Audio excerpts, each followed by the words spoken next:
Hello ನಮಸ್ಕಾರ. ಬನ್ನಿ ಇವತ್ತು ಸಂಡೇ ಸ್ಪೆಷಲ್ ಆಗಿ ಟೇಸ್ಟ್ ಆಗಿರೋ ಚಿಕನ್ ಫ್ರೈನ ಮಾಡೋಣ. ಚಿಕನ್ ಫ್ರೈಗೆ ನಾನಿಲ್ಲಿ 1 kg ಚಿಕನ್ನ ತೊಳೆದು ಚೆನ್ನಾಗಿ ಇಟ್ಕೊಂಡಿದ್ದೀನಿ. ಮತ್ತು ಇದಕ್ಕೆ ಬೇಕಾಗಿರೋ ಇಂಗ್ರೀಡಿಯೆಂಟ್ಸು, ಒಂದು ದೊಡ್ಡ ಸೈಜ್ ಈರುಳ್ಳಿನ ಉದ್ದುದ್ದಕ್ಕೆ ಹೆಚ್ಚಿಟ್ಕೊಂಡಿದ್ದೀನಿ, ಒಂದು ಮೀಡಿಯಮ್ ಸೈಜು ಟೊಮೊಟೊನ ಸಣ್ಣದಾಗಿ ಹೆಚ್ಚಿಟ್ಕೊಂಡಿದ್ದೀನಿ, ಒಂದು 10 ರಿಂದ 11 ಹಸಿಮೆಣ್ಸಿನ್ಕಾಯಿನ ಈ ಥರ ಉದ್ದುದ್ದಕ್ಕೆ ಹೆಚ್ಚಿಟ್ಕೊಂಡಿದ್ದೀನಿ, ಮತ್ತು ಕೊತ್ತಂಬರಿ ಸೊಪ್ಪು. ಇದಕ್ಕೆ ಮೇಯ್ನಾಗಿ ಬೇಕಾಗಿರೋ ಇಂಗ್ರೀಡಿಯೆಂಟ್ಸು, ಒಂದು 4 ರಿಂದ 5 ಚಕ್ಕೆ ಮತ್ತು ಒಂದು 5 ರಿಂದ 6 ಲವಂಗನ ಕುಟಾಣಿಯಲ್ಲಿ ಚೆನ್ನಾಗಿ ಈ ಥರ ತರ್ತರಿಯಾಗಿ ಚಚ್ಚಿಟ್ಕೋಬೇಕು. ಮತ್ತು ಒಂದು 10 ಬೆಳ್ಳುಳ್ಳಿನ ಈ ಥರ ಅದನ್ನು ತರ್ತರಿಯಾಗಿ ಚಚ್ಚಿಟ್ಕೋಬೇಕು. ಶುಂಠಿನೂ ಹಾಗೆ ಈ ಥರ ಚಚ್ಚಿಟ್ಕೋಬೇಕು.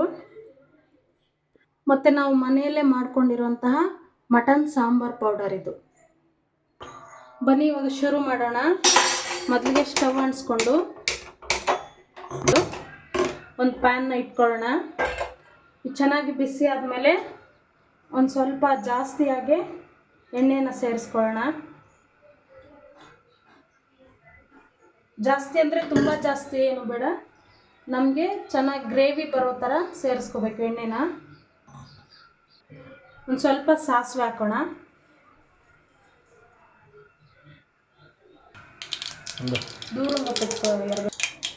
ಸಾಸಿವೆ ಹೀಗೆ ಚಿಟಪಟ ಅಂದಮೇಲೆ ಈರುಳ್ಳಿನ ಹಾಕ್ಕೊಳ್ಳಿ.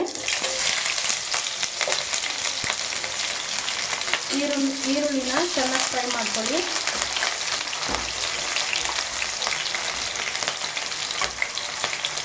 ಈರುಳ್ಳಿ ಜೊತೆಯಲ್ಲೇ ನಾವು ಹೆಚ್ಚಿಟ್ಕೊಂಡಿರುವಂತಹ ಹಸಿಮೆಣ್ಸಿನ್ಕಾಯಿನ ಹಾಕ್ಕೊಳ್ಳಿ. ಇವೆರಡು ಚೆನ್ನಾಗಿ ಫ್ರೈ ಮಾಡ್ಕೊಳ್ಳಿ. ಲೋ ಫ್ಲೇಮಲ್ಲಿ ಫ್ರೈ ಮಾಡ್ಕೊಳ್ಳಿ.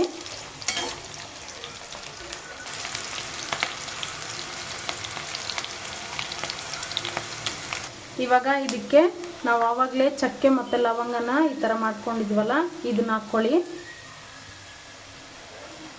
ಮತ್ತು ಕಚ್ಚಾ ಪಚ್ಚ ಚಚ್ಕೊಂಡಿರುವಂತಹ ಬೆಳ್ಳುಳ್ಳಿನೂ ಹಾಕ್ಕೊಳ್ಳಿ. ಹಾಗೆ ಶುಂಠಿನೂ ಹಂಗೆ ಚಚ್ಕೊಂಡಿರ್ತೀವಲ್ಲ ಅದನ್ನು ಸೇರಿಸ್ಕೊಳ್ಳಿ ಇದ್ರ ಜೊತೆಗೆ.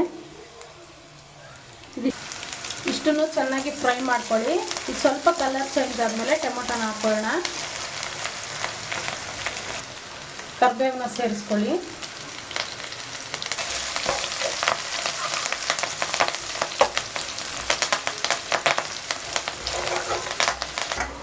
ಇಷ್ಟು ಮಾತ್ರ ಫ್ರೈ ಆಗಿದ್ರೆ ಸಾಕು. ಇವಾಗ ನಾವು ಸಣ್ಣದಾಗಿ ಹೆಚ್ಚಿಟ್ಕೊಂಡಿರುವಂಥ ಟೊಮೊಟೊನ ಹಾಕ್ಕೊಂಡು ಇದು ಸಾಫ್ಟಾಗಿ ಫ್ರೈ ಆಗೋವರೆಗೂ ಎಣ್ಣೆಯಲ್ಲೇ ಫ್ರೈ ಮಾಡ್ಕೋಬೇಕು.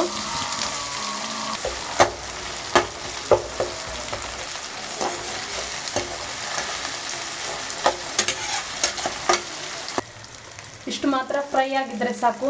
ಇವಾಗ ಇದಕ್ಕೆ ತೊಳೆದಿಟ್ಕೊಂಡಿರುವಂತಹ ಚಿಕನ್ನ ಸೇರಿಸ್ಕೊಳ್ಳೋಣ.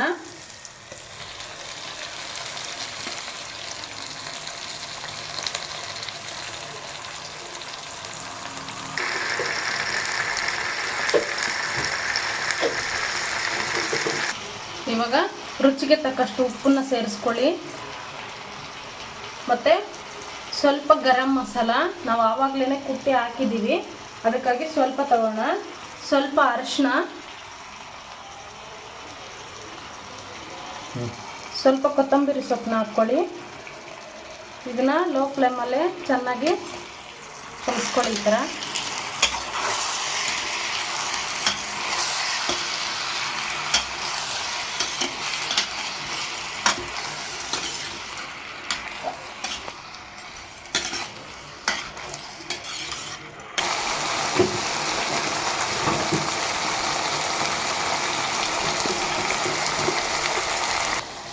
ನೋಡಿ ಈ ಥರ ಚೆನ್ನಾಗಿ ಬೇಯಬೇಕು.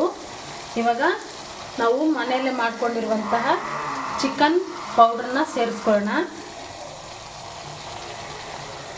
ಮತ್ತು ಆಗಲೇ ಹಸಿಮೆಣ್ಸಿನ್ಕಾಯಿ ಹಾಕ್ಕೊಂಡಿದ್ವಿ. ಇವಾಗ ಸ್ವಲ್ಪ ಖಾರದ ಪುಡಿನ ಸೇರಿಸ್ಕೊಳ್ಳೋಣ, ಖಾರ ಸರಿ ಹೋಗೋಕ್ಕೆ. ಇವಾಗ ಇದನ್ನೆಲ್ಲ ಚೆನ್ನಾಗಿ ಮಿಕ್ಸ್ ಮಾಡ್ಕೊಳ್ಳೋಣ.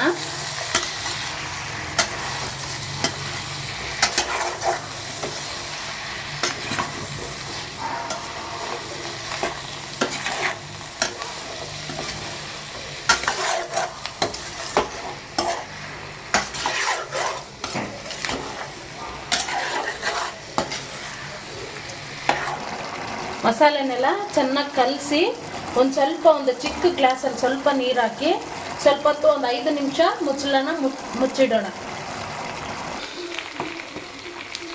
ನೋಡಿ ಚೆನ್ನಾಗಿ ಫ್ರೈ ಆಗಿದೆ, ಸ್ವಲ್ಪ ನೀರಿಲ್ದಂಗೆ ಚೆನ್ನಾಗಿ ಫ್ರೈ ಆಗಿದೆ, ಚೆನ್ನಾಗಿ ಬೆಂದಿದೆ ಚಿಕನ್ನು, ಟೇಸ್ಟಿಯಾಗಿರುತ್ತೆ.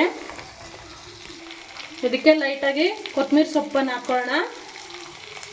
ಹಾಕ್ಕೊಂಡು ಸರ್ವಿಂಗ್ ಬೌಲ್ಗೆ ತಗೊಳ್ಳೋಣ. ನೋಡಿ ಟೇಸ್ಟಿಯಾಗಿರೋ ಚಿಕನ್ ಫ್ರೈ ರೆಡಿಯಾಗಿದೆ. ಇದೇ ಥರ ಟೇಸ್ಟಿ ರೆಸಿಪಿಗಳಿಗೋಸ್ಕರ ನಮ್ಮ ಚಾನಲ್ನ ಲೈಕ್ ಮಾಡಿ, ಶೇರ್ ಮಾಡಿ, ಸಬ್ಸ್ಕ್ರೈಬ್ ಮಾಡಿ. Thank you for watching.